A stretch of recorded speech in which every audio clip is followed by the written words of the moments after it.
Hey everyone, Bob the Canadian here. So here we are, game 3 of the semifinals of the Lords of Middle-earth tournament between me and Saved by Him. So he won the roll. How it works for this tournament is for game 3, you both just roll a die. Higher roll gets to pick which side. So he rolled higher and picked Shadow, which I don't know. I feel like most people would agree that Shadow still has a bit of an advantage in Lords. Like it's certainly closer to balanced. It would be interesting, like if we did bidding with it in the future, how much would people bid for Free Peoples? Because anyway, I'll have more to say on that later.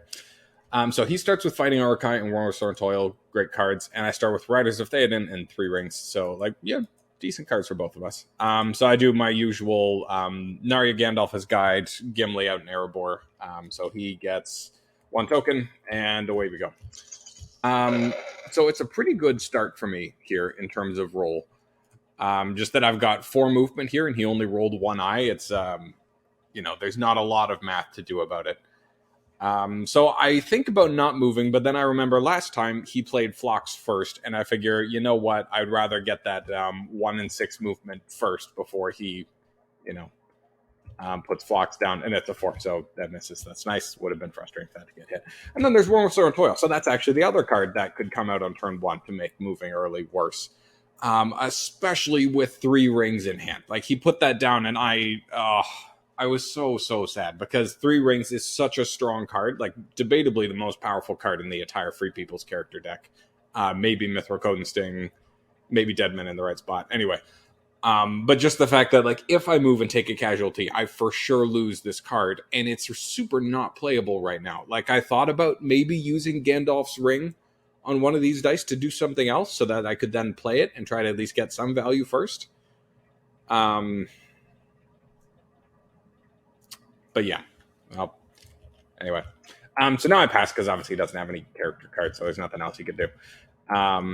So he moves along, like, and he sees obviously my lack of hybrid dice, so it's not convenient for me to put an army in the way in Old Forest Road. I could maybe use a character die to wiggle the army from Dale in the way, but that's just a little awkward. Then Dale is empty, and maybe he'll just run around through that. I don't know.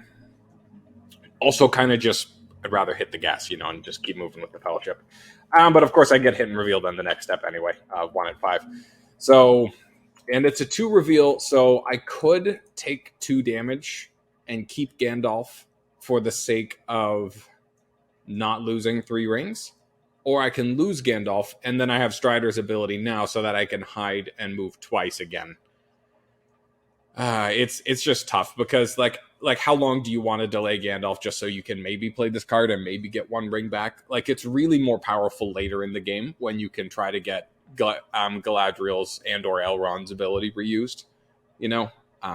So like what are the odds that it's going to survive all these companions? So I decided that I might as well lose it now and just cry for a while, and then at least this way I can move faster this turn, hopefully. So yeah, there it goes. And naturally he brings Sauron to war because like clearly moving this army up towards the dew line, he wants to get that in this turn. So I hide the Fellowship. He brings in the Witch King, and then I move again. And funnily enough, I'm safe this time. So I got hit on the 1 at 5, but then I missed the 75% odds of getting hit this time. So this game is just funny like that sometimes,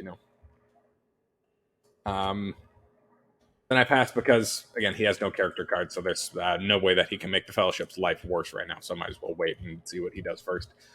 So I move, and naturally I'm hit. It would have been a miracle to not get hit this time. And it's a 2, so that's a bit of a bummer. I would have liked to get revealed here just so I could get away from the Witch King. But I mean, tomato. I take the 2 here because, I don't know, 2020 hindsight, I probably should have risked it for a random because then I'm losing a companion and I'm not getting hit with 1 Restore and Toil. I was just really scared of losing Strider turn 1 already, and that's happened to me just so many games recently where it's like the first random of the game is Strider, and it's just, and then the Fellowship is so slow. And especially when you're staring down the barrel of like all this room to go to get to Mordor still, like you really don't want to lose Strider that quickly. And I'm hoping I'll pick up Athelas and be able to heal this corruption again quickly enough anyway. So that's my thoughts anyway. So he attacks Woodland Realm, which is, reasonable. Okay, so now I am every single time this has happened like 4 games in a row where the turn after I kill Gandalf, I pick up Wizard Staff. You know, usually it just doesn't show up at all, or it shows up late in the game. But it's like this game just, it taunts me sometimes, you know. I'm very happy to see King Brand, though. That's a fantastic card for right now, you know. Because he's probably going to want to finish off Woodland Realm before he moves on to Dale or Erebor, so I have a little bit of time to wait before I play it, and then, you know, that makes this army a lot stronger and more likely that the leadership can retreat to Erebor. So not having a keeper die this turn is a bummer, though, so that would have been an upside to keeping Gandalf as guide. But on the other hand, he did also muster Sauron to war to be able to do this, so I should be able to get Galadriel this turn anyway. Okay, so he rolls 1 eye this time, and I roll a reasonable roll. I have 2 movement, 2 musters. It's decent stuff. And on the plus side for me, he has no Palantirs or character dice, so that means that I don't need to be too scared of him harassing me with anything out of his hand, which is probably a bummer for him because Orc Patrol is the perfect card to play right now. Okay, so he gets Isengard to war. That makes sense. Brings in the Balrog. That surprised me. I was expecting Saruman. Also, why not Gothmog? Just personally, I think Gothmog's die is better, and there's no way this Balrog is about to be harassing the Fellowship. But I don't know, maybe he was thinking that, like, Pits of Mordor, and maybe this guy from Fighting Uruk-hai were going to come, and they're going to blow up Lorien next turn, maybe? I don't know. So I move, and I'm safe. That's nice. He musters the Southrons down. I found that interesting, too. I guess he's just gearing up to get these guys ready to go and attack the Dew Line as well. So I move again, and I'm hit, and it's a 3. And this time I feel like I got to take a random because you don't want to go up to 5 corruption, right? And it's Wizard Staff in hand, which is clearly not playable. So I take a random, and it's a Hobbit. So that's a little bad for me corruption-wise because now I'm up to 4. But I mean, at least I'm safe from Morgul Wound now. But this Hobbit, who, you know, with the 2 movement of the Fellowship and 1 for his level, can get to Dale now. So that with King Brand in hand is actually a pretty cool combo. That army is going to be something to deal with anyway. Okay, so now he brings in Saruman. And now I play King Brand because, I don't know, I like doing the card cycle, and what else am I going to do with these musters? I draw into Power 2 Great, so that's always a nice card to have in hand for if he does move towards, you know, Lorien or Rivendell. And now I bring in Galadriel, so I get that extra die next turn. And he keeps moving his armies towards Gondor.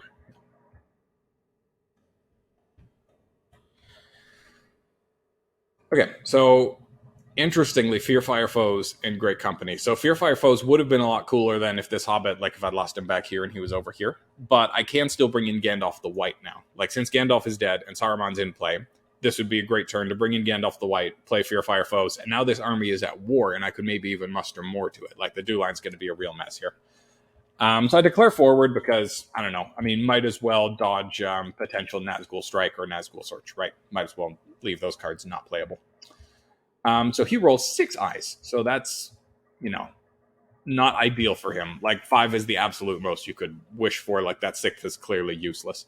And that also, the Balrog rolling an eye right off the bat means that he's not going to be able to activate him unless he draws the card. So the Balrog's not going anywhere or doing anything epic right now anyway. So I roll this, a character, 2 Palantirs, 2 H's, which is a good roll for defending. I still would have really liked to get a Will of the West this turn, like especially against all these eyes, because I don't want to move more than once anyway.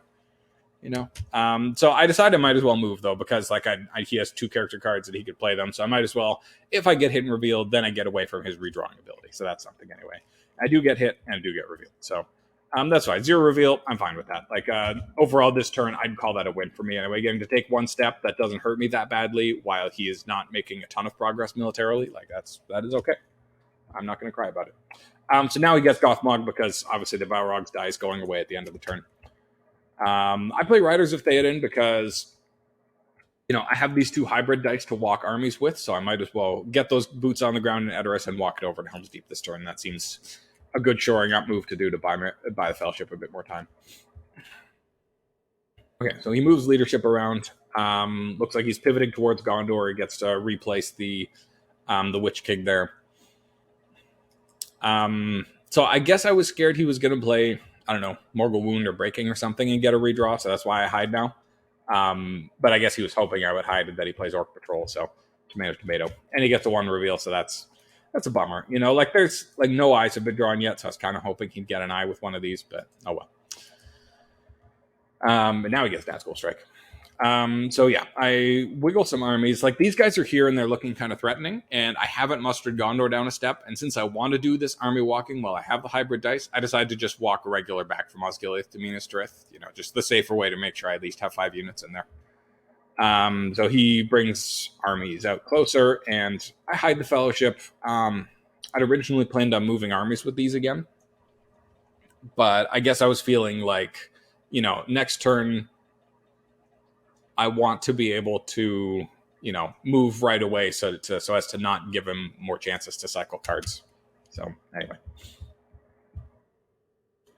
Okay, so Elven Cloaks, Spirit of Mordor, decent cards.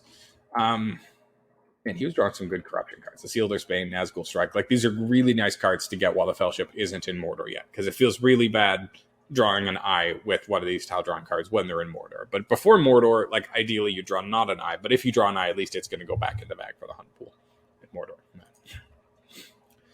He chucks Lidless Eye, that makes sense. And then he rolls a decent roll, 3 muster, some movement. So this is a good turn for me for doing my Fear Fire Foes play, because I have this Will of the West, Saruman's in play, so I can bring in Gandalf.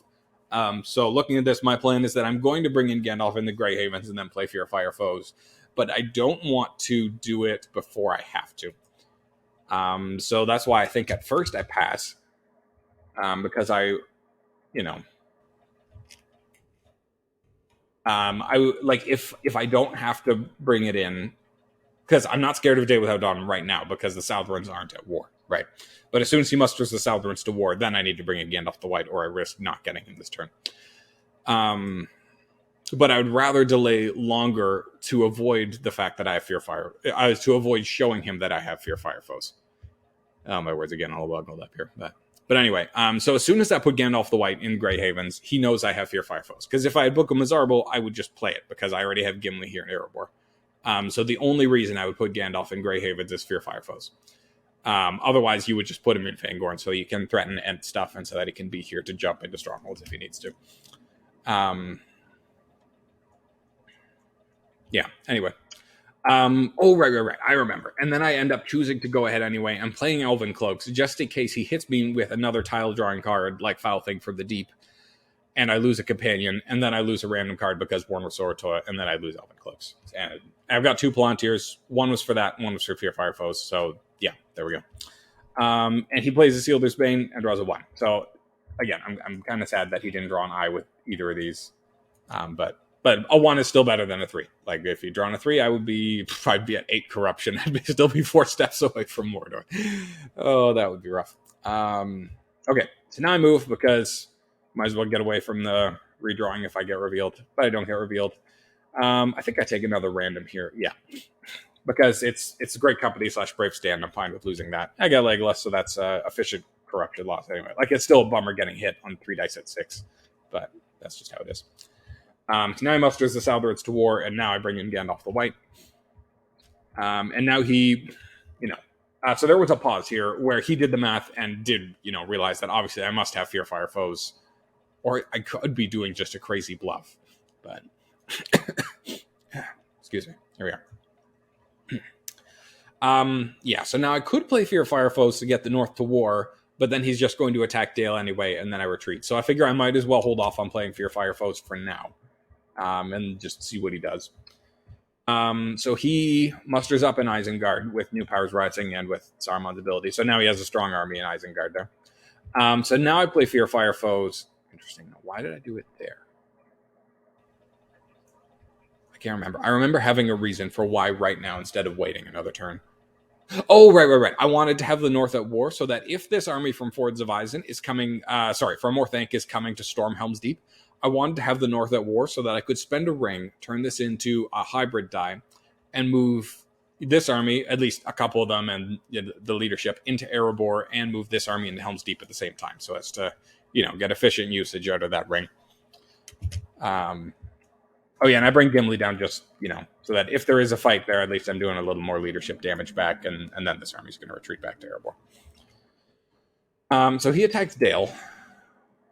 Right, and he plays a strategy card. So I thought about this one for a long time, because if he has scouts, then if he had Swarm of Bats, then it does not make sense for me to play Scouts because like he gets no leadership value anyway. But if it's something that isn't Swarm of Bats, then I would rather Scouts away from it. I was thinking it might be something like Deadly Strife, or Desperate Battle, but also Onslaught would make sense, so that if he rolls a 6 or 2, he could also kill a bunch of units and hope to kill these companions while they're out. Right, is the plan on his part, which is a reasonable idea. So I decide that he's probably doing something like that. So I play Scouts and I get to run away from him. So that feels nice on my part anyway. That I get to dodge that. So it's a bummer that I didn't get to muster more out of Dale, but at least this is a strong army, and I have Gimli's ability to muster down to war. So I'm feeling reasonable, like I'm feeling hopeful about being able to make a pain out of the dew line anyway. Okay, so now he attacks Fords of Eisen. Obviously, I have no card to defend with here. He rolls only 1/6, which I'm very grateful for. I get 1 hit back. So naturally, I retreat to Helm's Deep. He presses. So there is a chance that he had, Ring Racer Abroad or Black Captain commands, and then would be able to get Helm's Deep under siege without this really nice 2 elites in leadership. So I decided to go ahead and use a ring to make sure that I can defend that adequately. And I choose to bring with the other one. Like I could move this guy over towards Rivendell. Or I could move this regular way so Gandalf is less vulnerable. Or I suppose I could move one of these guys. I kind of like them the way they are, though. But I move this guy over here so that because I'm expecting a field battle to happen. Like I'm expecting to be able to muster up the dwarves and then kind of meet these guys head on. So having another regular there seems valuable to me anyway. So now he plays Nazgul Strike. And he rolls. He gets a hit. And it's an eye. So things are looking grim corruption-wise anyway. Like, being at 7 corruption, 3 steps away from Mordor. Like, I do have 6 hit points in Companions, and one of them is still Strider, so I might still get off loss, but... so now I get Mirror of Galadriel, which is... It's okay as a combat card. After you have Gandalf the White, its effect is kind of useless. Like, I suppose it could be used for deleting Palantir or crowning Aragorn. I don't feel like I'm gonna crown Aragorn this game, though. And speak of the devil, he draws Palantir. Okay, so he thinks about allocating 3 eyes. It goes back to just 2 and rolls a 3rd. So that's my roll. So I remember just like the fact that he was, allocating extra eyes and just the general looking at the board. I feel like I have lots of time. So the first thing I do here is I actually draw a card because I don't want to get hit with Day Without Dawn and... lose 2 W. So obviously I'm using 1. But using 1 to hide kind of feels like a waste too, because I have Strider as guide. So I draw a character card because I feel like I really want to draw to Athelas and try to heal while Strider is guide. And obviously there are other good cards out there like Vial of Galadriel. So, yeah. Okay, so he musters in more Nazgul. Yeah, okay. So I can go ahead and play File because I guess I'm worried about him, doing something else that causes me to lose a companion. So I want to get it in play quick before Worm of Sword and Toil takes it away. He musters in even more Nazgul. I hide. And now he plays Day Without Dawn just so I don't get to move at all. So that's reasonable anyway. Like, it's not the most powerful Day Without Dawn there's ever been, but it is, forcing me that if I want to move the Fellowship at all this turn, then I need to spend a ring to do it. So that's something. So I decide that I'm not going to bother moving this turn because, like, my rings are precious and I might just roll enough movement to be able to get to Mordor next turn anyway. And then he puts Palantir of Orthanc out, so that's a bummer for me anyway. I use Gimli's ability to muster the dwarves down. He attacks Woodland Realm. I use the Heroic Death here because... again, want to get some value out of the character card before Worm of Sword and Toil takes it away. Okay, so he rolls only 1 hit, which is bad luck for him, and I roll 2 hits. So that, is a very good Heroic Death. That worked out nicely. So I finish mustering the dwarves to war, and he attacks Osgiliath from North Ithilien. He gets his 1 hit. I don't get a hit back. And yeah. Oh, he picks up Cruel Weather right now. That's good timing. When the Fellowship is, looking to get to Mordor next turn, that is the perfect time to draw Cruel Weather. Yeah. So he allocates 2 eyes. I roll a solid amount of movement. Right. I guess my plan here is that I'm going to bring in Elrond and use his ring on my movement. So I feel like I already have 3 movement, and I picked up Smeagol Helps Nice Master, so I wanted to get that in play first. So yeah, there we are. So he plays Foul Thing, and it's Smeagol. So now that's a little bit more sketchy for me, because now if I get revealed in my first 2 steps, then I'm going to regret not having Strider's ability to hide. So it's also just frustrating that he had all 3 tile drawing cards, like Orc Patrol, Isildur's, and Foul Thing, all by the time, this is turn 6, just starting. And for all of them, no, we had 1 eye taken out as the hunt, but none of them got an eye, so that's a bummer. Like, getting Smeagol is okay. Like, it's better than an Isildur's Bane 3, or a Foul Thing 1 taking away Strider, but yeah. So anyway, I go ahead and get Elrond. He cycles cards. Gets Shelob. So I'm hopeful that he doesn't have Cruel Weather, because he might have wanted to save that character card for playing Cruel Weather. But obviously I know he has a ring, so I know there's still a chance that he plays Cruel Weather here. So he attacks Pelargir and misses, and I get 1 hit back. So that's cute. That's nice for me. So I muster in Dol Amroth. He attacks Lasarnik. Muster in Dol Amroth again. He attacks Dol Amroth again. Musters up some extra in Isengard. I move the Fellowship. I don't get hit. I use Elrond's Ring to pull it back. He attacks Minas Tirith. I move again. I don't get hit. And then he goes ahead and plays Cruel Weather. So that's, it's very frustrating stuff anyway. That's a bit of an early Cruel Weather. Cruel Weather works in Overdrive and sends them all the way back to Dale. Which is obviously just a misclick, but that would be, quite a wrinkle. And then I move again, because I don't know what else am I going to do with this. And I draw 3, so that's perfect for losing Smeagol too, and I don't have any character cards to lose right now anyway. So anyway. Okay, so here we go. So he rolls 4 eyes, and I roll 3 movement. So yeah, it's really frustrating looking. Like, if I was starting in Mordor this turn, there's 3 movement and 2 Palantirs, like 1 to get the Elven Rope in there. And then the other 2 to hide with Strider. Like, this would be an amazing turn to start Mordor. Like, those 4 eyes, though, never mind. Okay, that wouldn't be that good, because, there would be 4 eyes in there, 5 eyes in there with the red eye, but 3 blue tiles in there as well with those normal tiles. So anyway, you never know. Even if I had been a Mordor here, maybe I just would have hit 2 eyes and I'd be almost dead. So I go ahead and I play Elven Rope, because lol, I guess, why not? He moves some backup in to finish off Woodland Realm. I move, and I don't get hit, so that's nice. I notice how, like, he rolls 3 5s there, and, like, he needs a 6 to hit. So if he had Flocks of Krebine and got 3 hits and drawn an eye, that would have been pretty epic. So he attacks Woodland Realm, uses Relentless Assault. I play Confusion, because I figure I might as well try to weaken this army, because there's a chance that Gimli and the dwarves here are going to come and try to retake Woodland Realm at some point. So he takes 2 hits. He gets 2 hits. I get 1 back. He presses. No card. He gets his 1/6. I don't get a hit back. That's that. I draw a character card here, and I get I Will Go Alone. So that's a very interesting one. I could play it and chuck Boromir all the way to Helm's Deep, which, might have been the right call. I don't end up doing that, but it would be... I end up not doing it because I'm worried about corruption, and I don't really... Like, I could also chuck Pippin to Erebor, or even Pippin to Lorien, I guess.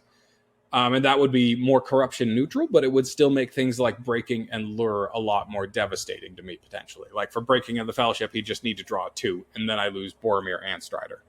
And Lure of the Ring would be guaranteed either 2 or 3 value corruption. So, anyway...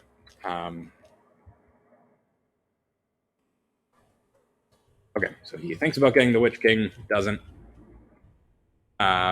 Instead, right, he uses the Elrond's Ring to play Ring Wraiths Are Abroad and wiggle.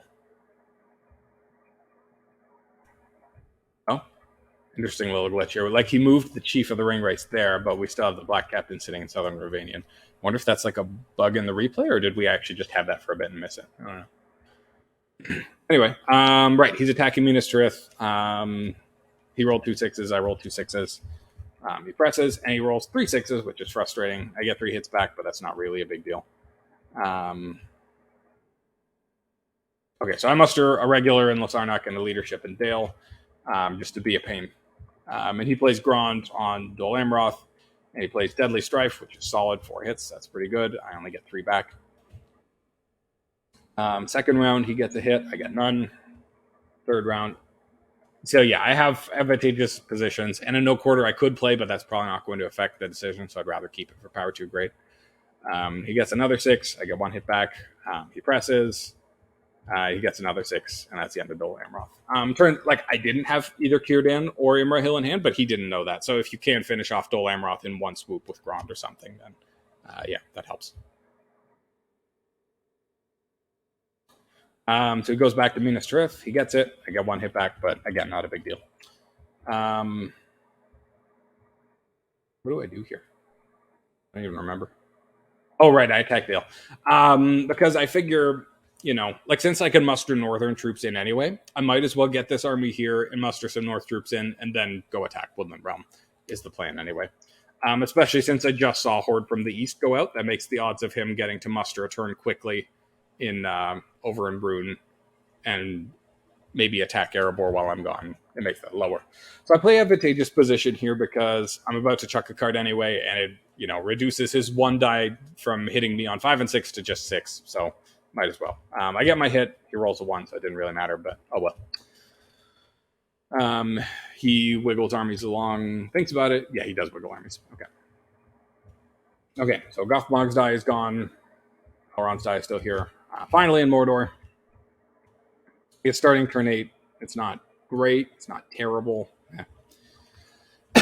Okay, so he rolls a ton of musters, and I roll only 1 movement. So, as I say, a bit of a stymie turn for both of us. Neither of us are getting that much done this turn. On the whole, I think this is a better roll for me, anyway, because I'm at least getting some movement done. And I do have these musters and flag movements, so I can hopefully defend myself a bit. But at the same time, he's getting the Mouth of Sauron this turn, so he can still get a couple attacks done. Anyway. Yeah, so I play Horn of Gondor because, again, corruption is very much an issue. He checks Shelob in. Yeah, that was the, what do you call it? That was the debate in my mind about whether I should move first or play Horn of Gondor first. But I ended up deciding that, you know what? All these eyes are 2s, and I'd like to take a random for that. And if it's Boromir, that would be sad to lose Horn of Gondor. So, and there's a couple 1s and a 3 in there where I'd like to use Horn of Gondor. So, yeah. Anyway. We chuck Shelob in and gets candles. That's huge. Especially when there's still not Gollum as the guide. And the Fellowship's this high in corruption. Candles is potentially a very powerful card. So, anyway, I pass because he's out of rings and doesn't have any Palantir, so there's clearly no way he can make the hunt pool any worse for me. He starts mustering Oliphaunts and North Rune. I do my little superstition thing. Sometimes it feels like the game just draws the last thing that was put in, and Shelob was just put in, so I just took file out and put it in again, just in case that changed his mind. But it's a 0 reveal, so no superstitions to be pegged at here. So I'm perfectly happy to see a 0 reveal anyway. He keeps mustering in Rune. I hide, muster some more. I use Galadriel's Ring to move again because I'm kind of thinking I need to finish next turn. I got lucky that he rolled so few attacks this turn, but it's unlikely I'm going to be able to keep him from the 3 points here in Rohan, and retaking Woodland Realm is not a sure thing. So yeah, getting to use that ring to move again and hopefully roll enough movement next turn is the game plan. So I get an eye, which is not ideal, but it's okay. So I use Horn of Gondor and take a random, hoping for not Strider, and I get Boromir, so that's perfect. That neatly cancels the 3 corruption and I'm revealed. I take on the Hobbit, then I'd be up to 8. Then he could hit me with candles and maybe get me up to 11. I mean, of course, he still didn't have, any character cards he could play. Although now that I gave him a ring, now he could play one. Anyway. Okay, so he brings in the Mouth. I hide the Fellowship. He moves towards Rohan and towards the Dew Line. I muster an elite in Dale. And I live to regret that choice. But we'll see that. He uses the Mouth ability to walk towards Erebor. And what did he do with the other one? Oh, he brought that other elite for more thanks to the Fords of Eisen. Yeah, no, I got lucky for sure that he rolled all those musters. There's a real chance that he would have won this turn if he hadn't had such a poor roll. So there is another way, which is a nice card. What do you call it? Yeah. Elrond's die is gone now, sadly, because it rolled, an army movement, which has a star on it. So he picks up Many Kings of Dreadful Spells. Chuck's gates are closed. And he rolls 5 eyes. So, so that's a little scary for me corruption-wise. It's good for me time-wise because it increases the odds that I could survive this turn anyway because he has less attacks. So had to think about this one for a while. I could muster an elite in Erebor and let him attack and keep these movements for other things and hope that Erebor holds. But then I don't think I've seen... let's look at discarded cards. Yeah, we haven't seen either of the Shadows Gather cards yet. So if he had either one of those, then he could bring a bunch of regulars over from Woodland Realm and crack Erebor very easily. So I was scared of losing like that because he only needs 3 more points, and these guys can step on Edoras really easily. So I kind of decide that how this is going to go is if he invests in attack and attacking Erebor, then I'm using one of these 2 dice to attack Erebor and take it back. And then what am I going to do with one other attack? Not much. Like I could maybe muster up in Lasarnik twice and try to retake Pelargir. But again, Shadows Gather might be a thing. Like he's got these other armies around. Like I don't know. It doesn't feel super likely to me that I'll be able to actually win that for this round. So, anyway, so I decided to just go ahead and move because not moving would also feel stupid. Like, even if I survive this turn and I don't move at all, then I'm not really in a better spot next turn, am I?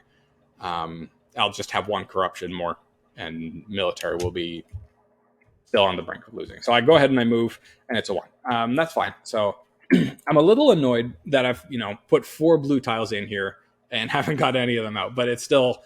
0RI1 is an entirely reasonable hunt pool. Like I haven't hit red though, so that's nice. So I think about...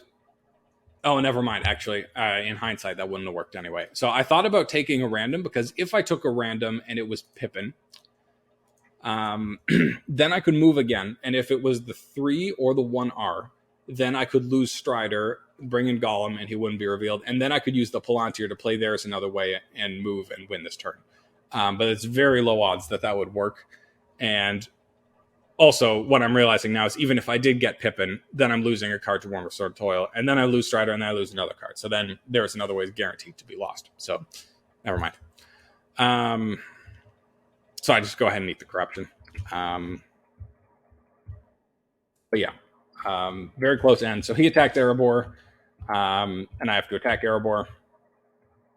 I roll 5 hits, which is... it's cute. It doesn't really matter much, but yeah. So he attacks Helm's Deep, naturally. So now Rohan's at war, so I muster some regulars to get in the way. He attacks Edoras. He successfully bullies them off. Like, I could stay and hope for the, miracle 0.something% odds of winning that fight, but, I kind of just rather have the regular there for if Helm's Deep holds on and I need to try to stall another turn, because what if I only roll 1 movement next turn, so far in Mordor, out of my 10 dice, I've rolled 3 movements, so not great. So anyway, kind of the only way I saw of winning is if Helm's Deep holds, which is a reasonable hope. I have lots of good cards here, and this army is strong. His army is also strong, and as we know, he's had Fighting Uruk-hai since turn 1. I was also just hoping he didn't have Fighting Uruk-hai and was going to be using, that in a ring to try to finish it off. I muster up in Westernet and Lasarnik because I don't know what else am I going to do. He moves leadership around. And I draw a card because at this point I'm just hoping for an Ents card because those are strong combat cards. So Huarn Dark would have been the best case scenario. Nameless would have been good too. But yeah, I get Mithril Coat, which, if I do live to see next turn and have an extra Palantir, then that's an amazing card. So I chucked Power 2 Great because out of all these cards, it seemed the least likely one to play for combat, aside from Mithril Coat. I thought about chucking it just because, wanting to keep combat cards, but yeah, here we are. So then he plays Fighting Urukheim. And he leads with Devilry Vorthank because I don't get to play a card, which is a good call. Because I remember thinking that if he played a character card, I would probably play Advantageous Position because it was probably going to be either Devilry Vorthank or Krula's Death. Could, of course, be They Are Terrible. But yeah, anyway. So he gets 2 hits, and I get 3. So yeah, here we are. Round 2. Yeah, I'm just noticing, yeah, we totally left the Black Captain just sitting there in Southern Romania this whole time. Not actually in play, because he didn't end up actually switching him.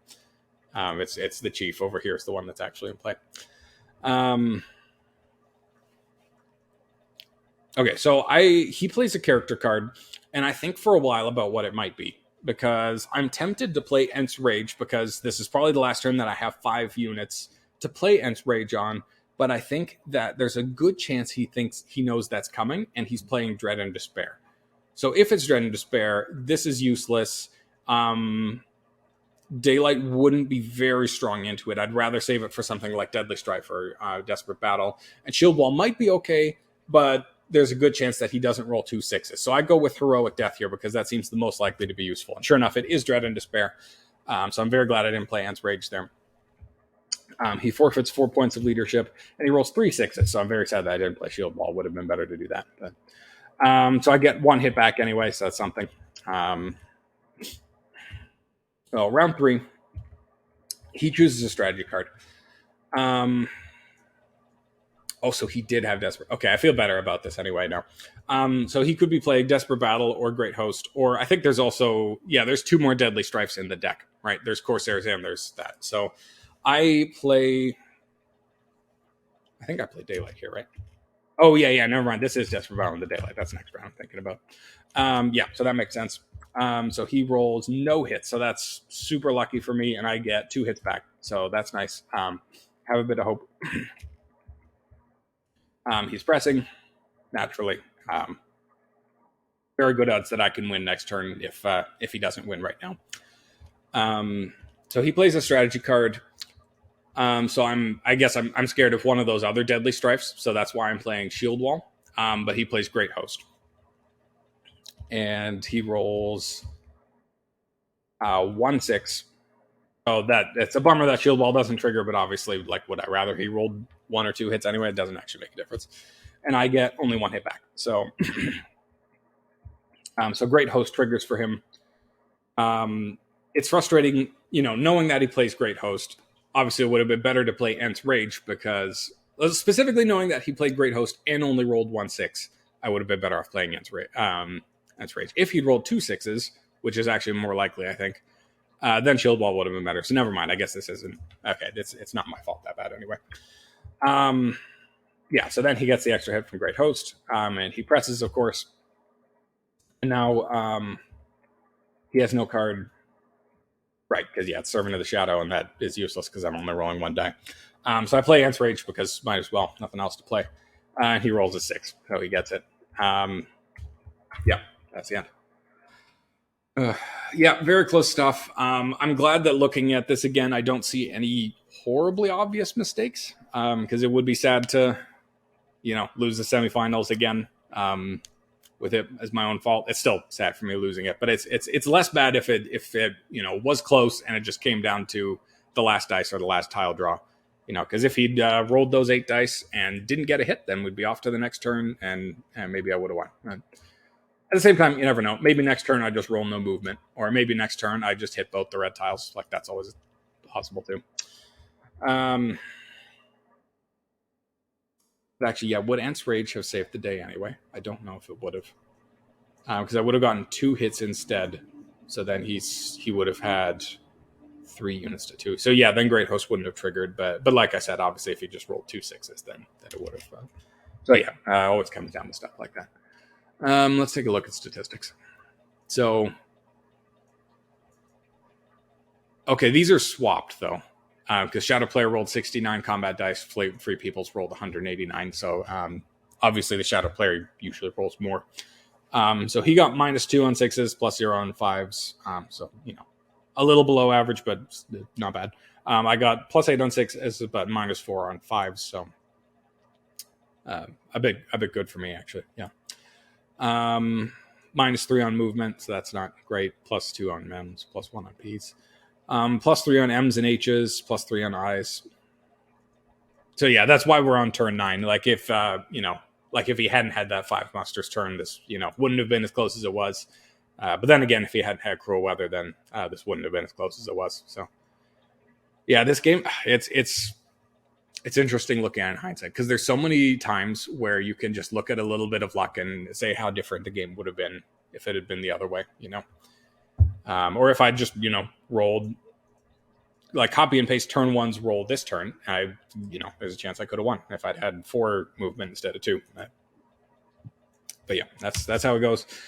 So I'm off to my very familiar consolation match. For anyone newer who has been in on my running joke with myself, anyway, I've been in 3 tournaments so far, and every single one I've made it to the semifinals and then lost, went to the consolation match and then lost and coming fourth. So it's like, it is sad for me because I'd rather win, but it's also funny. The more times it happens, the funnier it is. So anyway, I'm off to the 3rd place match to play against either Ari or Quadratic. I hope to be able to bring you coverage of their semifinals and then also of the finals, Saved by Him versus one of them. Definitely best of luck to him. He's a real class act. Very, very enjoyable person to play the game with. He's really good at it too. So anyway, thanks for watching. See you next time.